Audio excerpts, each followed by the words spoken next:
Good evening, Bahamas. Coming up tonight, a 26-year-old store manager shot and killed as he tries to stop an armed robbery.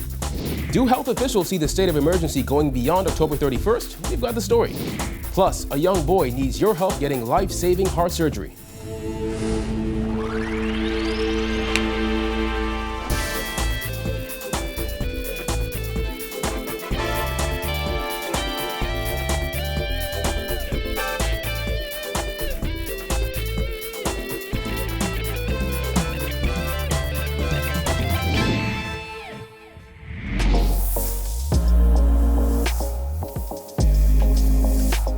Our News is brought to you by Alive.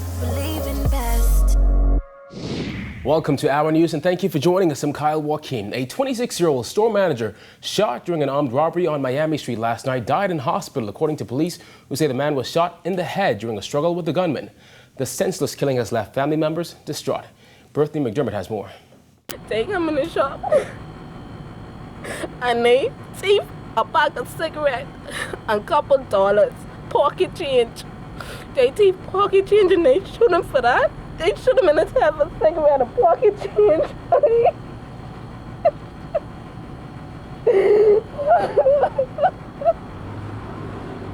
Kadisha Theophile was shaken by the tragic death of her cousin, 26-year-old Watson Augustine. He was shot in the head by a gunman at Grace of God convenience store on Miami Street Thursday afternoon.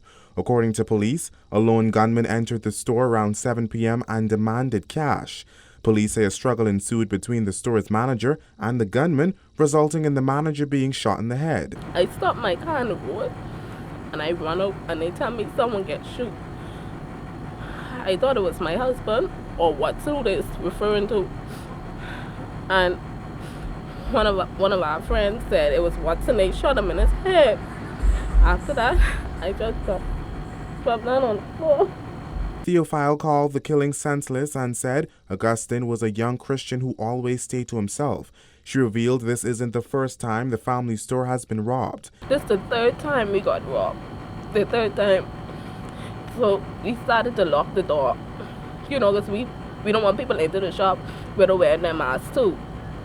We locked the door. The guy just coming out like he was buying something.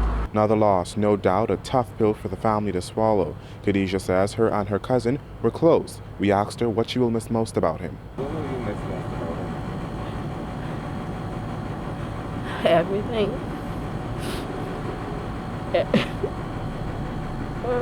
Okay. Reporting for Our News, I'm Bethany McDermott. All right, thanks, Bethany. Deputy Chief Medical Officer Dr. Delon Brennan says if progress continues to be made in the fight against COVID-19, it may not be necessary for the current state of emergency to be extended beyond October 31st. However, he warned that Bahamians should prepare to deal with the virus through the winter and maybe into spring. Given the fact that we are seeing this slow but steady progress, if that continues, we may not be at a point where we still require the types of measures that have been put in place past that time. Despite the fluctuation in the number of cases on a daily basis, the Deputy Chief Medical Officer says if the downward trend in cases continues, he does not see a reason to extend the state of emergency beyond the end of October. However, he called a new extension necessary. I think it's very hard to predict. I wouldn't want to say we absolutely wouldn't. We are all hopeful, and if the trend continues, then we may not need to go past that time. But if things change, which we all know that this pandemic is very unpredictable, then we would have to reevaluate at that time. But right now, if we can continue on this steady downward trend, past October, we should be looking pretty comfortable. And even when the state of emergency is lifted and people begin to move about freely once again, Brennan said COVID-19 will still be very much present in the country, probably even into spring of 2021. You're really talking about going into, February, March, as we start to approach the warmer weather for next year. I think we're definitely going to be looking at some form of these measures and some form of, thinking about how we protect ourselves and wearing masks and hand sanitization and the like being at the forefront of our minds well into the spring of next year. There are over 3,100 confirmed cases of the virus, which has been blamed for 69 deaths. Over 1,400 of those cases are considered active, while there have been 1,626 recoveries. And with the Ministry of Tourism looking to have the industry reopen by mid-October, We asked if health officials expect another resurgence in cases. We have to be smart about it. We've seen what can happen in country if we do not have the appropriate measures in place and we go from 104 cases to over 3,000 cases. So while people may feel as though, it's stringent, we've seen what happens when you don't take the appropriate measures. So we need to, we're working together to make sure we have the appropriate measures in place in order to minimize that increase that is possible when we, fully reopen commercial travel and hotels and the like in the Bahamas. In the meantime, Brennan said the onus is on the elderly just as much as the young for the spread of the virus. He said restrictions and protocols are there for a reason. But many of those people are still upwardly mobile as well. So they're going to stores, they're going to events, they're getting together at church and, going to the beach, and they're around, they're in these social settings as well. So many of them are still putting themselves at risk. Well, Finance Minister Peter Turnquest is defending the government's plan to extend the state of emergency. He insisted the extension enables the government to make provisions in the event there is another surge in cases. With more on this, here's Jillian Gray. The Deputy Prime Minister is shrugging off concerns that the extension of the state of emergency to the end of October will negatively affect the economy. The extension of the emergency power orders itself doesn't necessarily affect the opening or closing of the economy. The Prime Minister as the competent authority has that power through that order, but it doesn't necessarily mean that he has to exercise it. So this is just making the provision in the event that they have to respond to a surge in cases. Former Minister of Health Dr. Dwayne Sands said yesterday that he does not support an extension, adding that given the high number of COVID-19 cases, the country is not a whole lot better off as a result. On Wednesday, Prime Minister Dr. Hubert Minnis urged Bahamians to adhere to COVID-19 protocols for 3 more weeks. Turnquest was asked if Bahamians would see more relaxed measures after that period. We are trending more or less in the right direction, and so with continued diligence and discipline amongst all of us, we can hopefully achieve our objective of bringing those cases down to an acceptable level that we can have a full opening of the economy. Club Med has said that it won't open its doors until the end of next year, while Bahamar officials have warned it is unlikely the resort will reopen in October as planned. Turnquest said the decision by some hotels to postpone their reopenings presents a peculiar challenge for the economy and those workers. The government's assistance program is set to end soon, but he said it may have to be adjusted to accommodate some of those employees. The government's own assistance program, we will be assessing that, and in fact we're assessing that now, and we'll determine how much further we can go, whether we have to adjust the benefits package to ensure that everybody is able to at least receive something, to do as best we can with the resources that are available to us to help people through this difficult period. He expressed hope that the Ministry of Tourism's plan to attract more visitors to the Bahamas works. Recognize that we would not have any significant tourism activity until November timeframe. We're still hopeful that though the major hotels have announced that they may not be opening right away, that the smaller hotels will be opened and we will start to see some activity, both here in New Providence as well as in the Family Islands. We know that the Family Islands, for instance, bring high-value tourists, and so that will go some way to providing opportunities. Reporting for Our News, I'm Jillian Gray. The number of COVID-positive Defense Force officers has decreased, according to Commodore Raymond King. At the start of the second wave of cases, hundreds of law enforcement officers either tested positive for COVID-19 or were contacts of cases. However, with 69 active cases among officers, King said they've begun to flatten the curve. We've dampened the curve. It was a slow graduation in terms of the numbers. August, during that second wave, was when more than 80% of our exposures occurred. And the numbers are minimal at this time. So we have bent that curve, and the medical team, I must give them kudos. They're doing a wonderful job managing that aspect of the organization's preparations and response, and the numbers are minimal at best. We haven't experienced any surge. Defense Force Medical Officer Lieutenant Commander Dr. Derwin Johnson said 520 officers have been tested to date. Some of those tested were new recruits. King said those recruits are doing well despite a third of them testing positive again. We have had them retested, and we've had maybe just about a third of them who may have retested positively, so now that has delayed our training. exercise, which we wish to complete soon. But those persons, they're doing well. They've all been asymptomatics from the beginning. Before training resumes, King said both instructors and recruits will need to test negative. The plan is to keep them isolated. Any new entry moving forward under this COVID-19 environment, those persons will be tested prior to being enlisted.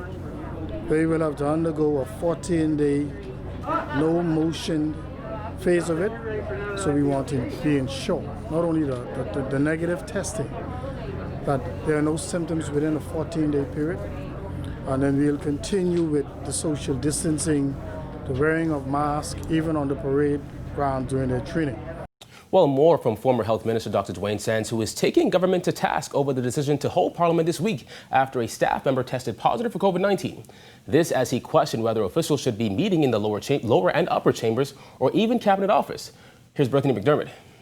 According to former Health Minister Dr. Dwayne Sands, government officials should not be meeting at the House of Assembly, the Senate, or the Churchill building, which houses weekly cabinet meetings, insisting they are unfit in the COVID era. He insisted it poses a serious threat. It is my view that we should not be holding Parliament in that building. It is my view that we should not be holding Senate meetings in the Senate chambers. It is my view that we should not be holding Cabinet in the building that we're holding it. Because the threat to governance, if you can imagine multiple or the entire legislative branch of government going out sick because of COVID exposure. The Elizabeth MP further opined that the entire government being forced to quarantine would run the risk of a constitutional crisis. On Tuesday, House Speaker Halston Moultrie confirmed that a parliamentary employee tested positive for COVID-19, noting that the employee came into contact with every single member of Parliament who was present when the House met on September 9th. At that meeting, Moultrie, Prime Minister Dr. Hubert Minnis, Deputy Prime Minister Peter Turnquest, and Youth, Sports and Culture Minister Lanisha Roll, among others, were not wearing a mask. Sands, who resigned as Health Minister back in May, stressed the importance of leaders setting the right example. If you have parliamentarians not wearing their masks in the House of Assembly when they're not speaking, it raises the issue of credibility again. And so we have to set the right example all the time, every time. Sands also hit out at the decision to hold Parliament on Wednesday. He says government should lead by example. What ought to have happened is that public health should have done an evaluation, and parliamentarian by parliamentarian, they should have been interviewed to determine, first of all, to be advised what happened, and then told how their risk was assessed. That didn't happen. And because that didn't happen, the House should not have met. Reporting for Our News, I'm Bethany McDermott. More news on the way, but a first look at weather with meteorologist Greg Thompson. Good evening, Greg. Thanks, Kyle. I'm meteorologist Greg Thompson with your first look at weather. Outside our studios, we have some warm conditions, temperatures settling into the mid-80s after highs getting near the 90-degree mark. Few clouds, the winds are out of the south at 6 knots, feels like temperature around 88 degrees Fahrenheit. On our satellite, high pressure remains in charge of our weather, producing fairly nice skies. We have some high-level clouds moving across, a couple of spotty showers around the islands, and we continue to see that through the rest of the evening. That is your first look at weather. Your extended forecast is still to come. Still to come, the U.S. donates emergency relief equipment. Plus, officials report an increase in domestic violence. Stay tuned.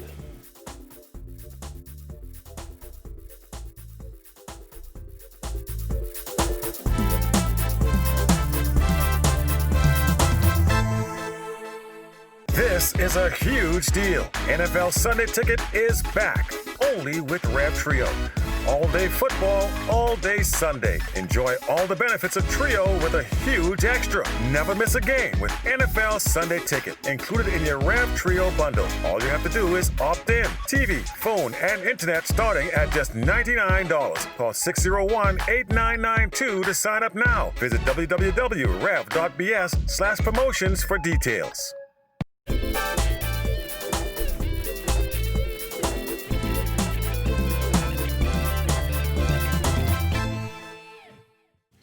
$3.84 million worth of disaster relief equipment was donated to the National Emergency Management Agency today by the U.S. government.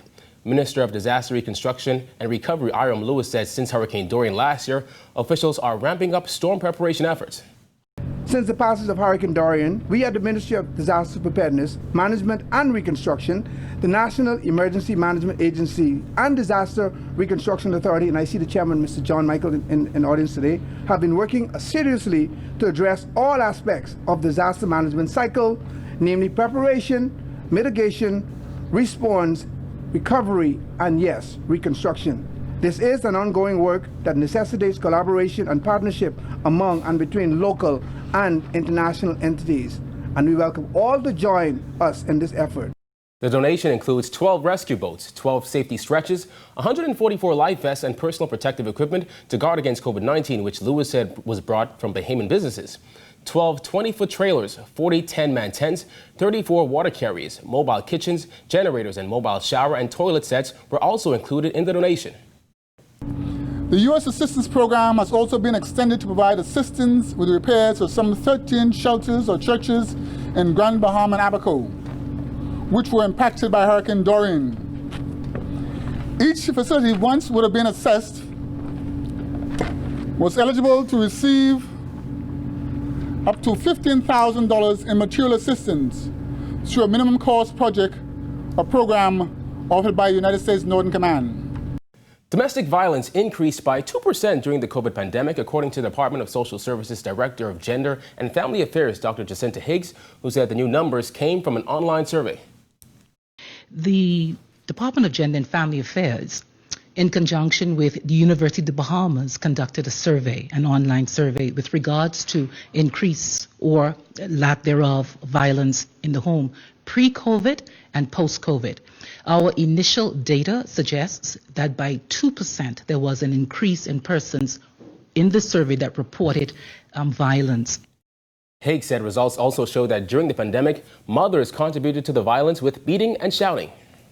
One case of violence against women is one too much, or against a child. And so therefore, we now are trying to triangulate our results with the Bahamas Crisis Center, and definitely from February until April, 33 persons called in to complain again about violence, etc. So that's the number we have. We are now awaiting the results from the Ministry of Health and also from the Royal Bahamas Police Force. Still to come, a family's fight to save a toddler's life. Stay tuned.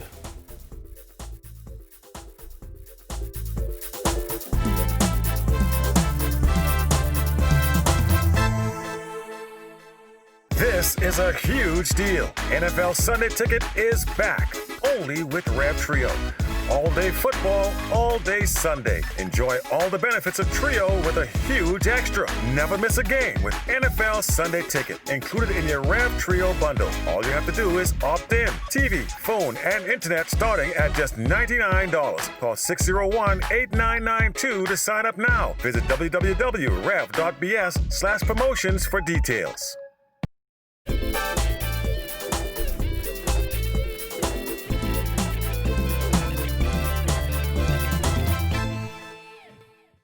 You're watching Our News. Welcome back. The family of a 2-year-old boy born with a life-threatening heart condition is hoping for a miracle over the next 3 weeks. They need to raise more than $100,000 for a rare, complicated surgery to fix the toddler's heart. Jasmine Brown has their story. It was a real shocker for me. Yes, baby. 2-year-old Chavez Saunders and his mom, Tara Saunders, have faced enormous adversity from the moment he was born. Shortly after his birth in October 2017, he was diagnosed with a congenital heart defect called double outlet right ventricle disease. He had to be born by emergency C-section, and after they delivered him, I was wondering why it took a while for me to see him, and then that's when they called the gynecologist, my gynecologist, the pediatrician, and the pediatric cardiologist, and they told me and explained to me exactly what his condition was. And of course, like any mother or any parent, you pray for the best, but you never expect something like this to happen to you. Saunders says at this time, the cardiologist assured her that for the time being, he would be able to function normally, but his life has been far from normal. day to day, because of his condition, I cannot allow him to play with other kids, and I have to kind of keep him isolated because any little cold or sickness can really affect him because of his heart defect. I try to take him outside at least once a week. This was prior to COVID-19, but with COVID-19, it's really kind of closed us in and kept us in isolation. So we have almost like a double whammy. As time progressed, Saunders says they noticed something was not right with her son's appearance. Despite being an active kid at almost 3 years old, Chavez weighs only 25 pounds. As a result, he needs a complex surgery, where the surgeon would create a tunnel to connect the left ventricle to the aorta. The bill has to be paid in full by October 2nd. Saunders says because of the complexity of the surgery, she and his father has elected Joe DiMaggio Children's Hospital in the United States as the best option. But the price for required tests and the surgery is $125,000. It's money, she says, they simply do not have. And because Chavez was born with a pre-existing condition, he does not have medical insurance. They have started an online campaign to raise money. Right now, it's my Scotiabank account, 34648 Scotiabank Cable Beach, in the name of Tara D. Saunders. And there is also a link for the campaign. Saunders says despite the race against time, she and her family are hopeful that God will answer their prayers. Reporting for Our News, I'm Jasmine Brown. As the fitness community continues to plead with the competent authority to allow gyms to reopen, Deputy Chief Medical Officer Dr. DeLon Brennan says there is a reason they remain closed. However, he added measures are being examined to determine the safest way for those businesses to reopen. The issue is when it comes to some of those really close-knit activities like gyms, is there are some protocols that are in place, and we are currently evaluating the approach to those protocols to make sure that everyone has what is necessary to be able to do so. Because if you say we're going to open gyms, that means all gyms are going to be open. And does everyone have something in place to be able to do it appropriately? So while some are projected to do really well with it, you know, they're going to only let people in by appointment. You can only be in for a certain amount of time. Gyms and spas were allowed to operate for just about a 3-week window back in July, but were closed again after the second wave of cases began. Brennan said health officials are working to ensure stricter regulations are put in place. There are going to be, you know, increased numbers of hand wash stations. There are going to be the increased personnel that are going around that are going to wipe down equipment. But, you know, are all gyms or all spas or, you know, all of these facilities that are similar going to adhere to those same protocols? That's something we need to make sure. When we come back, Marcellus Hall is up next with sports. Stay tuned.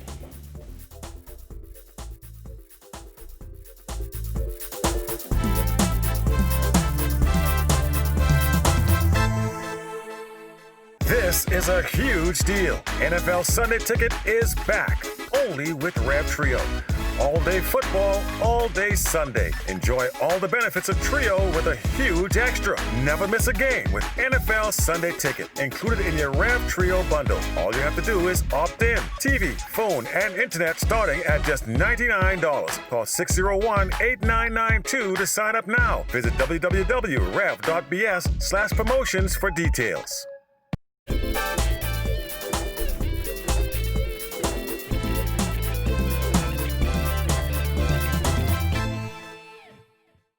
Another big night in football. Marcellus Hall has that in this edition of sports.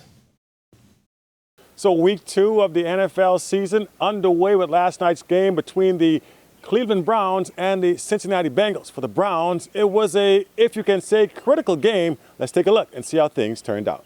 Thursday night football signaling the start of week 2 last night. Cleveland Browns taking on the Cincinnati Bengals in the land. Browns under some pressure in this one to get the win, and they would respond to that pressure well. As quarterback Baker Mayfield threw for 2 touchdown passes. Nick Chubb, 124 yards rushing and 2 touchdowns.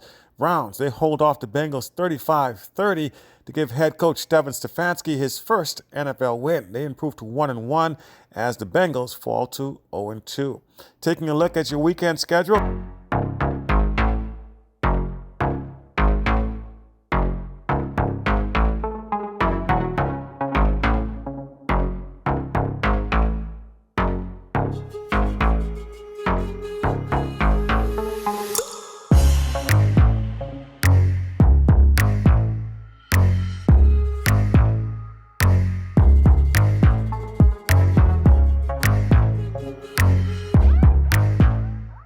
And don't forget, you can, of course, still sign up for your NFL Sunday ticket, courtesy of Rev, by opting in if you have Trio, and you can still purchase the ticket outright by calling one of our Rev agents. Reporting for Our News, I'm Marcellus Hall.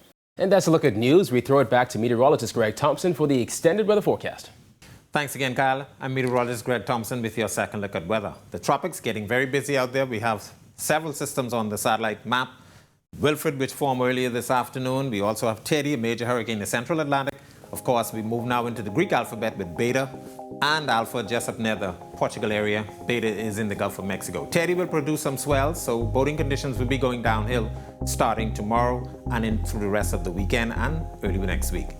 Here's your boating forecast for the northwest Bahamas tonight through tomorrow. Your winds will be out of the south-southwest, 10 to 15 knot seas running 2 to 4 feet over the ocean. While in the central and southeastern islands, we expect those winds to be out of the east to southeast, 10 to 15 knots, seas 2 to 4 feet, but up to 7 feet in some large northeasterly swells. Here's a look now at your national forecast.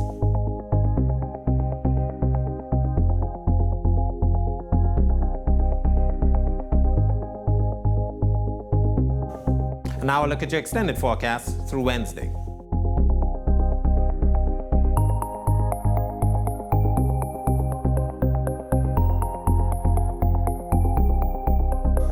That's a look at our weather. Make it a great night, everyone.